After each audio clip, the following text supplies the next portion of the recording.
चलिए, very good morning. सो आज हम स्टार्ट कर रहे हैं अपना फाइनल अकाउंट्स, जिसमें trading account, profit and loss account और बैलेंस शीट के फॉर्मेट्स रहेंगे। अच्छा, अभी हम जो पढ़ेंगे वो सिर्फ ट्रेडिंग अकाउंट का फॉर्मेट, फिर नेक्स्ट क्लास में प्रॉफिट एंड लॉस अकाउंट और बैलेंस शीट का फॉर्मेट। अदरवाइज होगा क्या, ओवरडोज। ठीक है, चलिए तो पहले हम स्टार्ट कर रहे हैं आपका ट्रेडिंग अकाउंट का फॉर्मेट। आप देख लीजिए वो किस तरह से बनना है। तो टॉप पर हम क्या लिखते हैं, मेसर्स यानी व्यापारी का नाम, ये हो गया। फिर क्या लिखेंगे, ट्रेडिंग अकाउंट यानी व्यापार लेखा, और ये कब बन रहा है, किसी पर्टिकुलर ईयर की फाइनेंशियल ईयर की लास्ट डेट पे उस ईयर के लिए। तो ट्रायल बैलेंस में हम क्या लिखते थे, एज ऑन 31 मार्च और 31 डिसम्बर। बट यहाँ पर हम क्या लिखेंगे, for the year ending on, को समाप्त वर्ष के लिए। चलिए तो ये लिखेंगे हम, वर्डिंग क्या यूज करेंगे, for the year ending on, और वो वर्ष जिसमें हमें समाप्त करना है इसको, ये जिस वर्ष के लिए बनाया जा रहा है अकाउंट्स। ठीक है, फिर उसके बाद में अब चूंकि एक बार ऊपर डेट लिखी जा चुकी है तो डेट को हमें बार बार नहीं लिखना है। फिर क्या लिखेंगे हम, तो फिर हमें आपको फॉर्मेट बनाना है जो है, इसमें वही पार्टीशन हम करेंगे। ये आपका लेफ्ट साइड जो है वो डेबिट है, राइट साइड क्रेडिट है। इसमें लेजर फोलियो वाउचर नंबर इस तरह का कॉलम बिल्कुल भी नहीं बनाना है। वो जो आपको बनाना था वो सब पहले बन चुके। तो यहाँ पे पर्टिकुलर अमाउंट आप देखेंगे कि जब आप आगे की अकाउंटिंग पढ़ेंगे तो मोस्टली पर्टिकुलर अमाउंट ही आपके काम में आने वाले हैं। ठीक है, मोस्टली अकाउंट्स जो हैं उसमें आपको कहा जाएगा कि बनाइए फॉर्मेट, तो पर्टिकुलर अमाउंट। चलिए तो ये हो गया। अब देखिए लेफ्ट पे आपको क्या लेना है, डेबिट, और राइट पे ये आपका हो गया डेबिट। फिर particulars, next one is amount.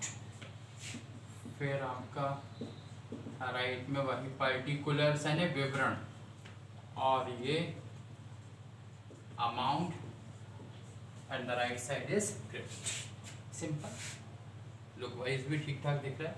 क्या लिखना है, टॉप पे क्या लिखना है हमने, मेसर्स लिखा है, व्यापारी का नाम, ट्रेडिंग अकाउंट है, व्यापार लेखा है, for the year ending on है, सो इट में भी 31 डिसम्बर पर्टिकुलर ईयर और 31 मार्च। क्लियर है ये। चलिए अब क्या लिखना है, तो इसमें हमें लिखना है all of first opening stock and debit side. तो टॉप पर हम लिख रहे हैं टू ओपनिंग स्टॉक। क्लियर है ये। अच्छा, ओपनिंग स्टॉक को यदि थोड़ा आप एब्रीविएशन में लिख दिया जाता है ओ ऑब्लिक एस करके इस तरह से, तो ये ओपनिंग स्टॉक लिख दिया। या फिर आप लिख सकते हैं to stock at the beginning of the year, वर्ष के प्रारंभ में रह दिया। ठीक है, तो इस तरह से भी लिख दिया। या फिर टू स्टॉक ब्रैकेट में वो ओपनिंग डेट लिख दी। क्लियर है ये। तो तीनों तरीके हैं ये। अच्छा, स्टॉक किसका हो सकता है, stock may be of raw material, ठीक है, कच्ची सामग्री का, वर्क इन प्रोग्रेस का या वर्क इन प्रोसेस का, WIP का, जो कार्य चालू है उसका रॉ मटेरियल या उसका ओपनिंग स्टॉक हो सकता है, या फिर फिनिश गुड्स का स्टॉक हो सकता है। ठीक है, तो ये आपके क्वेश्चन में लिखा, आपने टू ओपनिंग स्टॉक किया, रॉ मटेरियल तो अंदर लिख दीजिए raw material, WIP, work in process, या फिर फिनिश गुड्स के। क्लियर है ये।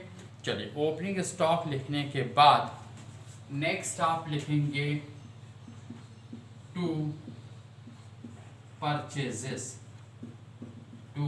परचेजेस। यहाँ अंदर ही डैश क्यों किया, क्योंकि आप इसमें से घटा सकते हैं, माइनस कर सकते हैं परचेज रिटर्न्स, परचेज रिटर्न्स ये आप माइनस करेंगे। हाँ, सेकंड वन मे बी आपका गुड्स गिवन, या पहले तो आपके goods given in charity, goods given in charity, ठीक है, चैरिटी में कोई गुड्स दिया गया हो तो वो माइनस होगा। फिर ड्राइंग्स ऑफ गुड्स, यदि व्यापार के स्वामी द्वारा प्रोप्राइटर ने पर्सनल यूज के लिए निकाला तो वो ड्राइंग्स वो माइनस होगा। फिर लॉस बाय थेफ्ट, यदि किसी प्रकार की चोरी हो गई है। लॉस ऑन फायर, अग्नि से हानि हो गई है, मतलब जिससे आपका परचेजिंग गुड्स कम हो रहा है, रिड्यूस हो रहा है, तो वो आप इसको परचेज में से माइनस कर देंगे। और माइनस करने के बाद आप चाहे तो ऐसा एक ब्रैकेट बनाए और जो नेट अमाउंट आएगा वो आप बाहर लिखेंगे हर सुन में, ठीक है। चलिए और देख लीजिए, ये ओपनिंग स्टॉक में भी यहाँ अमाउंट होगा। फिर और क्या लिखेंगे, टू वेजेस यानी मजदूरी। अच्छा, कभी कभी क्वेश्चन में क्या लिखा रहता है, wages and salaries. Suppose wages and salaries you have given ₹20,000, तो आपको ये नहीं करना है कि wages because of direct expenses, तो आपने 10,000 50-50 किया आपने उसको, और उसका 10,000 वेजेस को ट्रेडिंग में और रिमेनिंग सैलरीज एज्यूम करके 10,000 को आप प्रॉफिट एंड लॉस अकाउंट में, क्योंकि वो इनडायरेक्ट एक्सपेंसेस है। ऐसा बिल्कुल भी नहीं करना। फर्स्ट वर्ड से आपको पता करना है कि वो ट्रेडिंग में जाएगा या प्रॉफिट एंड लॉस अकाउंट में। वेजेस एंड सैलरीज यदि कंबाइंडली जॉइंटली लिखा हुआ है तो आपको because of first word wages, ये कहाँ पे आप ले जाएंगे, ट्रेडिंग के debit side because of direct expenses. यदि लिखा हुआ है सैलरीज एंड वेजेस तो आप ले जाएंगे प्रॉफिट एंड लॉस अकाउंट के debit side. Is it clear? तो फर्स्ट वर्ड से ही सब कुछ होगा आपका, वेजेस एंड सैलरीज जो भी है। फिर उसके बाद और क्या होगा, वेजेस के बाद में नेक्स्ट है आपका मान लीजिए कैरेज। तो ये देख लीजिए कैरेज। अच्छा, कैरेज, कार्टेज, फ्रेट, ये आपको डिफरेंसेस बता चुके हैं, तो ये कैरेज आ जाएगा यहाँ पर। क्लियर है ये? फिर और क्या आएगा, तो और आपको आइटम्स बता दिए जाते हैं, डेबिट के आइटम बता रहे हैं। कैरेज है, कार्टेज है, फ्रेट है। फिर उसके बाद में नेक्स्ट है ऑक्ट्रॉय यानी चुंगी कर, या लोकल टैक्स भी कहते हैं इसे। चुंगी नाके रहते हैं ना शहरों के बाहर, आप देखते हैं बैरियर लगा दिए जाते हैं, वो पुराने समय में देखा होगा, या वो आपने देखा होगा टोल टैक्स वगैरह, जो ऐसे बेसिकली टोल का मतलब ही टैक्स है। तो इस तरह से ये जो है ऑक्ट्रॉय वो आपके लिए डायरेक्ट एक्सपेंसेस है। इम्पोर्ट ड्यूटी, कस्टम ड्यूटी, आयात शुल्क, सीमा शुल्क, जो आपके एयरपोर्ट पर या हार्बर्स पे, बंदरगाहों पर या हवाई अड्डों पर ले जाते, जो वाइट यूनिफॉर्म पहन के लेते हैं, तो वो जो एडमिनिस्ट्रेटिव ऑफिसर्स रहते हैं वो जो इस प्रकार की ड्यूटी चार्ज कर रहे हैं, तो ये डायरेक्ट एक्सपेंसेस हैं। फिर क्लियरिंग चार्जेस हैं आपके, वही क्लियरेंस कराने के, बैंकिंग के क्लियरेंस नहीं, ये जो गुड्स आपका आया उसका क्लियरेंस कराने के लिए जो आपने चार्जेस दिए, that means direct expenses, so being debit side of trading account. The next one is wages में साथ में प्रोडक्टिव वेजेस भी लिखा हो सकता है। कोल, गैस एंड वाटर, यानी कोयला, गैस, पानी, ये सब आपके कारखाने में होता है, डायरेक्ट एक्सपेंसेस है। फ्यूल है, फ्यूल ईंधन, हीटिंग एंड लाइटिंग है, ठीक है, किसी प्रकार का यदि हीट की ताप की ज़रूरत पड़ रही है वहाँ पर ये लाइट लगाई गई है, एम्प्लॉयज़ जहाँ पे वर्क कर रहे हैं वहाँ पर। फिर पावर और मोटिव पावर, ठीक है, पावर यानी शक्ति का उपयोग हो रहा है, जो आपकी मशीनें चल रही हैं उस तरह के अलग जो मीटर्स लगाए जाते हैं, तो उस तरह जो आपने एक्सपेंसेस कर उन मीटर्स पे, दैट मीन्स डायरेक्ट एक्सपेंसेस, और कहाँ जाएंगे, ट्रेडिंग के डेबिट में। The next one is manufacturing expenses, yes relevant to manufacturing है। कंज्यूमेबल स्टोर्स है, जो स्टोर्स जो सामग्री उपभोक्त की गई, प्रयोग की गई, दैट मीन्स डायरेक्ट एक्सपेंसेस है, तो डेबिट में। असेंबलिंग एक्सपेंसेस है, किसी प्रकार के असेंबल किया गया प्रोडक्ट का, या फैक्ट्री एक्सपेंसेस है, प्रोडक्टिव एक्सपेंसेस। रॉयल्टी, ये एक चैप्टर है आपका फर्स्ट ईयर में, रॉयल्टी यानी अधिकार शुल्क, यानी कि जो भूस्वामी होते हैं उनको एक प्रकार का किराया देना, लैंडलॉर्ड को जो रेंट पेड किया जाता है जस्ट लाइक अ रॉयल्टी। फिर बस डायरेक्ट एक्सपेंस असेंबलिंग है, और यदि मान लीजिए आपकी मैन्युफैक्चरिंग यूनिट में किसी प्रोडक्ट को पैक भी किया जा रहा है, पैकिंग की जा रही है, तो या प्राइमरी पैकिंग कर दी गई है, तो वो डायरेक्ट एक्सपेंसेस एज्यूम करके आप कहाँ ले जाएंगे, ट्रेडिंग के डेबिट में। सो इतने आइटम्स आपके जो है ट्रेडिंग अकाउंट के डेबिट में आएंगे। अब आप क्रेडिट में क्या ले जाएंगे, तो क्रेडिट में देखिए, क्रेडिट में लिखेंगे आप बाय सेल्स, ठीक, और इस सेल्स में से क्या माइनस कर देंगे, सेल्स रिटर्न्स, विक्रय वापसी, ये आप माइनस कर देंगे। क्लियर ये, तो सेल्स रिटर्न माइनस हो जाएगी।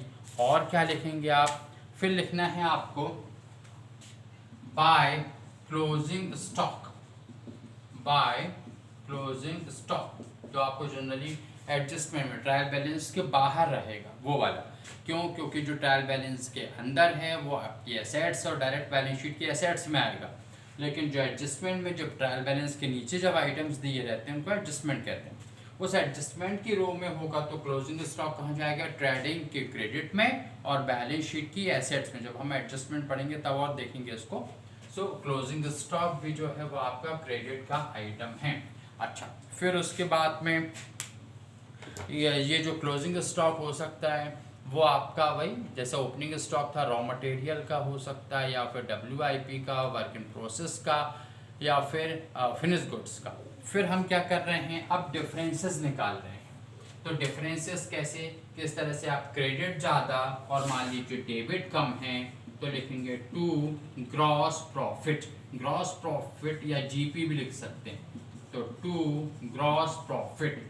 अब दो तरीके हैं, या तो हम लिख दें CD कैरेट डाउन, तो कहाँ ब्रॉट डाउन होगा, प्रॉफिट एंड लॉस अकाउंट में, या फिर हम लिख सकते हैं to gross profit transfer to profit and loss account. दोनों में से कोई भी एक तरीके से आप लिखते हैं। जनरली कैरेट डाउन करना ये ज़्यादा ट्रेंड है इसका।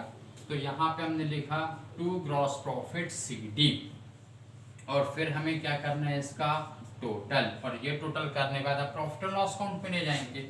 अच्छा, यदि मान लीजिए आपका डेबिट साइड का टोटल ज़्यादा है और क्रेडिट का कम है, यदि ऐसा हुआ तो आप क्या लिख देंगे, bye gross loss CD। Clear है ये, तो दो में से कोई ही एक ही होना है बिजनेस में। ऐसा नहीं होगा कि किसी बिजनेस में 5 lakhs का ग्रॉस प्रॉफिट है और 48,000 का ग्रॉस लॉस है, ऐसा बिल्कुल भी नहीं होगा। क्लियर है ये, तो दो में से या तो क्रेडिट ज़्यादा डेबिट कम होगा, या डेबिट ज़्यादा क्रेडिट कम होगा। यदि मान लीजिए क्रेडिट ज़्यादा डेबिट कम तो ग्रॉस प्रॉफिट है, डेबिट ज़्यादा क्रेडिट कम तो ग्रॉस लॉस है। इज इट क्लियर, बस इतना सही फॉर्मेट है आपका। आ रहा समझ में। एक बार फिर से देख लें कि किया क्या हमने। तो टॉप पे लिखा हमने messrs trading account for the year ending on, फिर ये व्यापारिक लेखा भी कहते हैं इसको। हाँ, अब डेबिट क्रेडिट है, पर्टिकुलर अमाउंट, ये कॉलम आपने ड्रॉ कर लिए। ओपनिंग स्टॉक है आपका प्रारंभिक रहतिया, परचेज में से आपने purchase return, goods given in charity, drawings, loss by theft, loss by fire, loss by flood. तो इस तरह से मतलब जिससे भी आपका परचेजिंग गुड्स कम हो रहा है, ठीक, तो परचेजिंग गुड्स कम हो रहा है तो आपने वो माइनस कर दिया और फिर नेट आपका बाहर अमाउंट लिख लिया। वेजेस है, वेजेस यानी मजदूरी है, या वेजेस एंड सैलरीज भी लिखा हो सकता है, प्रोडक्टिव वेजेस भी हो सकता है, ये वो हमें डेबिट में लिखना है। कैरेज है, कैरेज मीन्स कैरेज, कार्टेज है, कैरेज ऑन परचेज है, फ्रेट है, ये वर्ड यूज हो सकते हैं, ठीक है। फिर और भी बहुत सारे आइटम जो अभी हमने रीड किए। क्रेडिट में हमें क्या लिखना है, सेल्स है, सेल्स में से सेल्स रिटर्न माइनस करनी है हमें, विक्रय वापसी, और क्लोजिंग स्टॉक लिखना है। क्लियर है ये। हालांकि एक आइटम और आता है, गुड्स सेंट ऑन कंसाइनमेंट। यदि आपने कंसाइनमेंट पर अपने एजेंट को गुड्स सेंड किया तो वो जनरली क्रेडिट में आता है, या कभी ब्रांच वगैरह को भी सेंड किया है तो वो भी आपका क्रेडिट में आएगा। आरसन में फिर हमने क्या किया, यदि क्रेडिट का टोटल ज़्यादा है, डेबिट का कम है, तो दैट मीन्स कि ये ग्रॉस प्रॉफिट कहलाए।